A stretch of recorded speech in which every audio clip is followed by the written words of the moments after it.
ગેઇનમાં વજન વધ્યું છે, 12 કિલો જેવું વજન વધ્યું છે. 12 કેજી. 12 કિલો. કેટલા સમયની અંદર? 3 મહિના. 6 કેજી વેટ ગેઇન થયું છે. હાજી. બોડીમાં કેવું લાગે છે? એકદમ સારું. અને જે વેટ ગેઇન થઈ રહ્યું છે બેન, તમારું નેચરલી વેટ ગેઇન થાય છે કે મતલબ ખોરાક વધ્યો છે? ખોરાક વધ્યો છે, મને ભૂખના કારણે ભૂખ લાગે છે, સામે ખોરાક વધ્યો છે. અત્યારે 25 ડેઝ થયા છે, તો એમાં 6 કેજી વેટ મારું ગેઇન થયું છે અને હાલ બોડીમાં બી સારું રહે છે અને દવાથી મતલબ કોઈ બીજી આડઅસર થઈ નથી. મને 2 મહિનામાં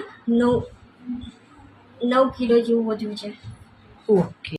એક મહિનામાં આપનું કેટલું વજન વધ્યું? 6 કિલો વજન વધ્યું. કેવું લાગે શરીરમાં? હવે કમ્પ્લીટ લાગે. પહેલા તો મારા પગની નસો ચોટી હતી ને એવું થતું. હવે કઈ મુસીબત બીજી કઈ તકલીફ? 1 મહિનો થયો અને 5 કેજી જેવું વધી ગયું. 1 મહિનાની અંદર 5 કેજી વેટ ગેઇન થયું છે. 31 કેજી. ઓકે. અને આજે કેટલું છે વજન? અત્યારે 49. એટલે કે 9 કિલો વેટ ગેઇન થયું તમારું. 9 કેજી બરાબર. કેટલા મહિનામાં થયો? 1.5 મહિનામાં 9 કેજી વેટ ગેઇન થયો છે.